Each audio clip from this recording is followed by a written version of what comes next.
How are we doing today, guys? Hope you all been doing well lately. So, I'm making a video today off of a request from a viewer, my first request, so I'm excited. Yay to you. If I could send you some sort of gift, I will. Or I would. Anyway, so I'm excited to do this first one. So, I know there's been a lot of articles and whatnot about this debunked, but you know what, since this is a request, I want to make one. And it's always fun debunking what I feel to believe one of the biggest lies in modern American history.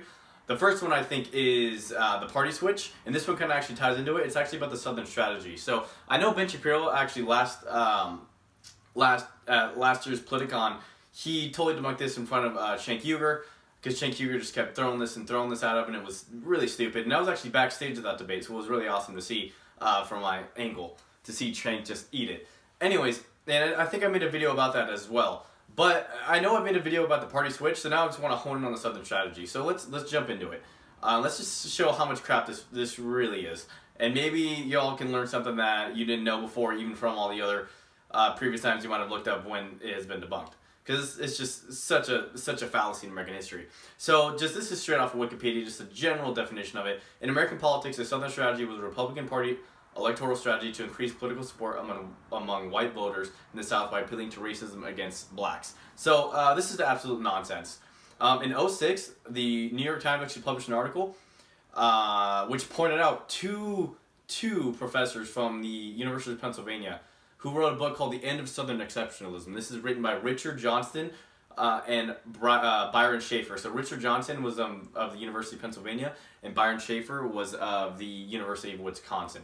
And so what these two basically argued was that race had very little to nothing to do with the South turning Republican. Now, what's funny is with one of my former projects in school when I was still a junior, I was actually doing a research paper that had nothing to do with this topic, but I actually found out the truth about the voting patterns just due to the questions I was asking for one of my political science classes. What I found out actually from my own research, which was hilarious, which is what Ben Shapiro actually used in his debate, was that the Republicans actually didn't garner the white vote. Like the Republicans, Reagan never even solidified the white vote. Reagan never solidified it. Okay, the Republicans actually never got it until around 1993, 1994. That's when the white male vote, I guess you could say specifically, but the white male vote. But then, if you want to expand it, the white vote really started voting for Reagan. But the white male vote specifically started voting, for the Republican Party. But Republicans didn't, get the white vote, especially the white male vote, entrenched until 1993, 1994. Ever since then, that's been a white male voting. It's been a Republican voting bloc. So even Reagan couldn't earn them, right? It took the screw-ups of Clinton, and then also took the deracialization of the United States to turn towards the Republican Party. Now, I say that, and a lot of people might think, well, what are you talking about? Democrats are racist, yada this, yada that, and a lot of them, and yeah, the Democrats started the KKK, the Democrats pushed Jim Crow laws and all that stuff, right? Today, the Democrats now, at least, I think some of the elites are racist. I think they know exactly what they're doing. But a lot of Democrats like you, that there's normal people like you and I, yeah, no, they're not racist. They just don't know, they just believe in American revisionist history. So they gotta point the racist fingers at the Republicans. Anyways, these two professors wrote all about this, and the main reason why, which is what Ben Shapiro pointed out at the debate last year, was for economic gains. That's the main reason why, for economic gains. Now, if you actually want to look at a few elections, just look at the election of Dwight D. Eisenhower in 1952. The election of Dwight D. Eisenhower in 1952, he won a landslide. I would have to say he won a landslide because he won most of the states. But he lost most of the deep South states. He lost most of them. I believe he picked up Tennessee, and he picked up Tennessee and Virginia, and Florida. Everything else went blue. So all of the Dixiecrat states basically went blue. That was in 1952, right? Now let's fast forward 4 years. 4 years of when we got the Dixiecrat South still, the Democrat South, and apparently the Republicans started their Southern strategy between the 50s, mid or late 50s, and then 60s with Nixon. Really, it circulates around Nixon. 4 years later, in 1956, we're looking at only let's see in the Deep South, 1, 2, 3, 4, 5, 6 states in the Deep South voted for Democrat. 6 states. That means that Eisenhower won 2 to 3 states more. I believe he won 3. He won 3 states from the Deep South, which even made an even bigger landslide in his election victory over Adlai Stevenson. Okay, that's huge. So much for racism, right? Eisenhower was far from racist. Eisenhower just implemented a lot of friendly economic policies, and it really helped out the South. This was the time where the South really became an economic powerhouse when it came to production and when it came to other fields as well. Like I believe farming became huge in farming as well. Oh, they've always been big in that, but but the technology and the economic growth helped it so they can produce more of it. If you know anything about economics, that's kind of how it works, generally speaking. So let's fast forward to the 1972 election, right? 1972 election. So we went from the 1950s. We're in the 1950s now. We're going to skip the 1960s because it didn't change much. In the 1972 election, Nixon won every state except for Massachusetts. Every single state he won except for Massachusetts. Okay? So either Republicans just became racist and all the Democrats just thought, oh, yay, we're going to love racism now, or that's just a total fallacy. I'm going to go with the latter on that one. Because if you want to look at all the states as well, we'll look at states that have voted Republican for a long time and that were for a long time Republican. Like California used to vote Republican for a long time. And New York actually used to vote Republican for a long time too. So we see not only southern states that used to be Democrats move over to Nixon, but we see the same Republican states voting for Nixon as well. And Nixon winning the popular vote overwhelmingly, I think taking about 61% of the popular vote. So that's another argument you can use against them. How did that, if we needed some sort of southern strategy to appeal towards racists, right? Why is it that the economy was growing at the same time? And while the economy was growing, somehow people started moving away from the Democratic Party to the Republican Party. But the Republicans were always the champions of civil rights. The Republicans, the first Republican, Abraham Lincoln, the first Republican president, they championed civil rights. They ended slavery. They freed the slaves, right? The very first civil rights movement, first civil rights legislation was actually proposed in 1857. 1857, I believe. I believe I have that year correct, but I'd have to look it back up. In the mid 1800s was. Let me look it up real quick just to make sure that I have the date correct. Okay, yes. So it was the 1857 Civil Rights Act. The 1857 Civil Rights Act was the very first one proposed by Republicans. If you want to look down the line of history, Republicans thereafter have always supported civil rights, even for women. Woodrow Wilson passed women's suffrage in the last remaining in the lame duck session of his presidency. The lame duck session of presidency, he passed women's suffrage, even though he was lukewarm and even was against it for his whole presidential tenure. And he was against it during the time that he was Theodore Roosevelt was a prominent political figure as well. Theodore Roosevelt was president as well. President or was running for president, one of the two. But he was against it at that time. Woodrow Wilson was never for it. So he just passed it to make the Democrats look good, just like Lyndon B. Johnson did with civil rights. The same guy that said, "I'll have those N-words voting Democrat for the next 200 years." Okay, Lyndon B. Johnson voted against every substantial and significant civil rights act for 20 years. For 20 years. Okay, and then with the 1957 one, what's funny is how he wanted to try to take credit for passing it. He wanted to try to take credit for those in the South that wanted, and even Republicans that wanted civil rights. He wanted to try to take the credit, but what actually happened was he sent that to his buddies in Congress, so they watered down the bill. So 1857 was even watered down. 1957 was even a watered down bill. He watered it down and then wanted to be championed for it, when it was really Eisenhower the whole time that was spearheading it, and Republicans the whole time that were spearheading it. I mean, we can look at a few examples of it. We can look at the 1957 one. Let's look at the numbers real quick for the passage of it. So for the passage of it in the Senate, it was 43-0 Republicans. So 43 Republicans, all Republicans in the Senate voted for it.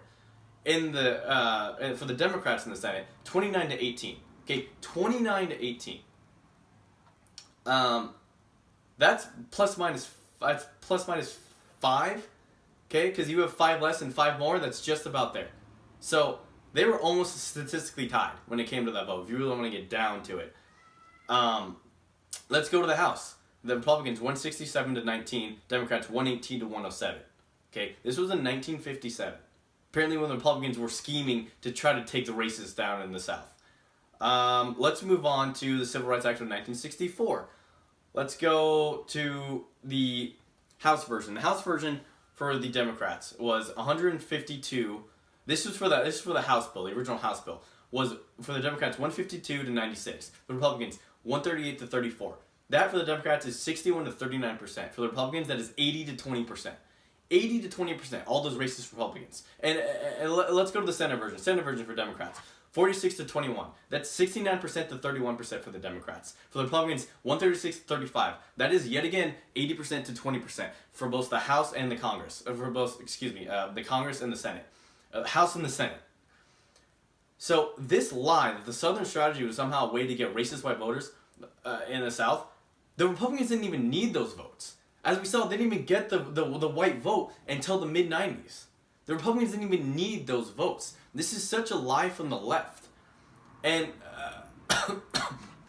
and we hear this all the time. And this is one of the main things that they prop up in order to try to talk about the biggest lie, the bigger lie, I should say, of the party switch. Okay, of all the senators at the time, of the Civil Rights Act was passed of 1964, there were 21 Democratic senators.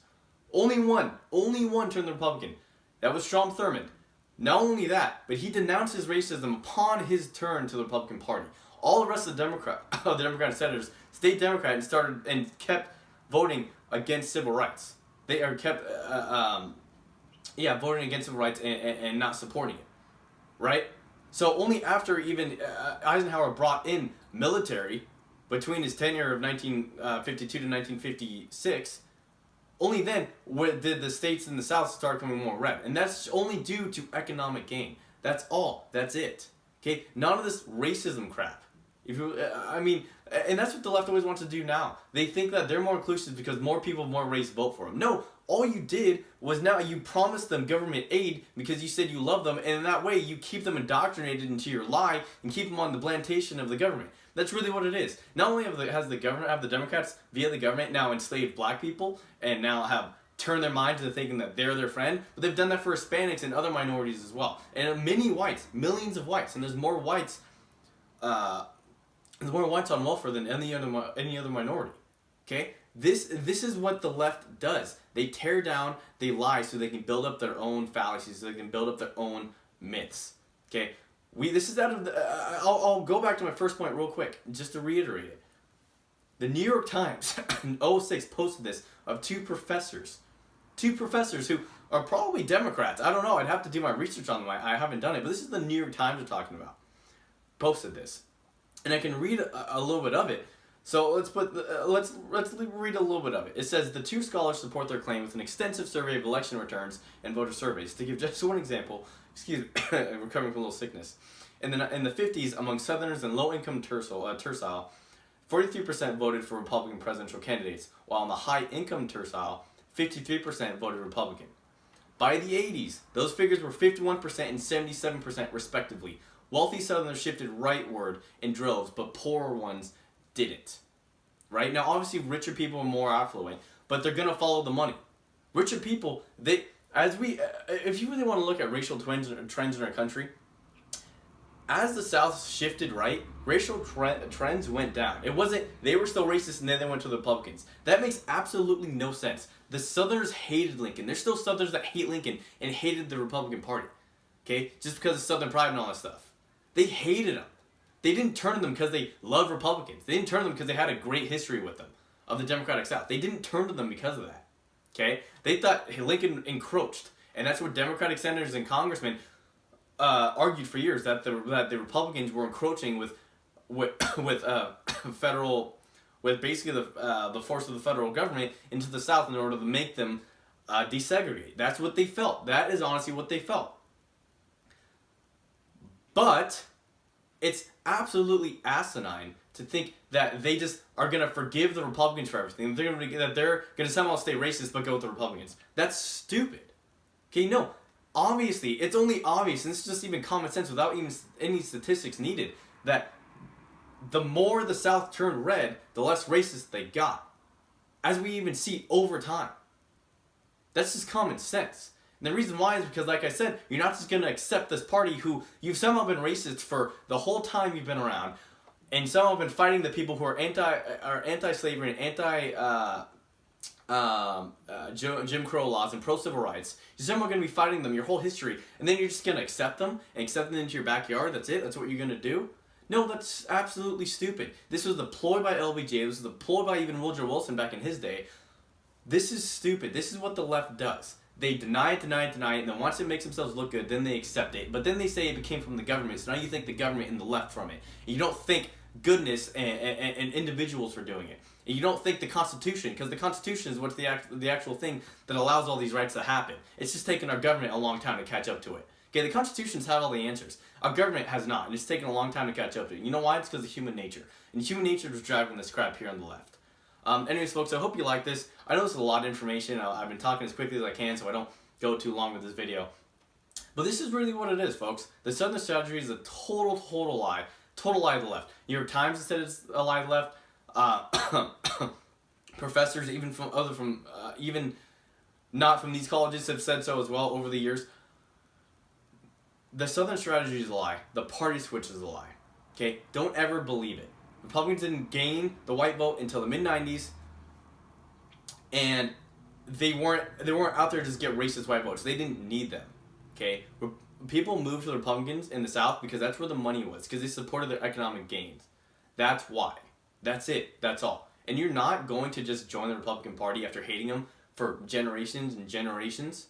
And if you're a racist, you're not just going to join them and say, oh, that's fine, whatever. Okay, I guess I like blacks now. No, that's stupid. Okay, it's gradually gone down as the South has gotten more red. And that's what it is. That's just fact. If you don't like it, I don't really care, because that's what it is. So, folks, I hope you enjoyed this video. Like I said, if you want me to make a video on anything, please comment. Send me a message over Instagram or on Twitter, anything like that, or tag me in something, please, and I'll make a video on it. And I hope you enjoyed this, and I hope you like, hate, share, it doesn't matter to me. Hope you have a good rest of your day. My name is Wyatt, and I'm the Culture Conservative.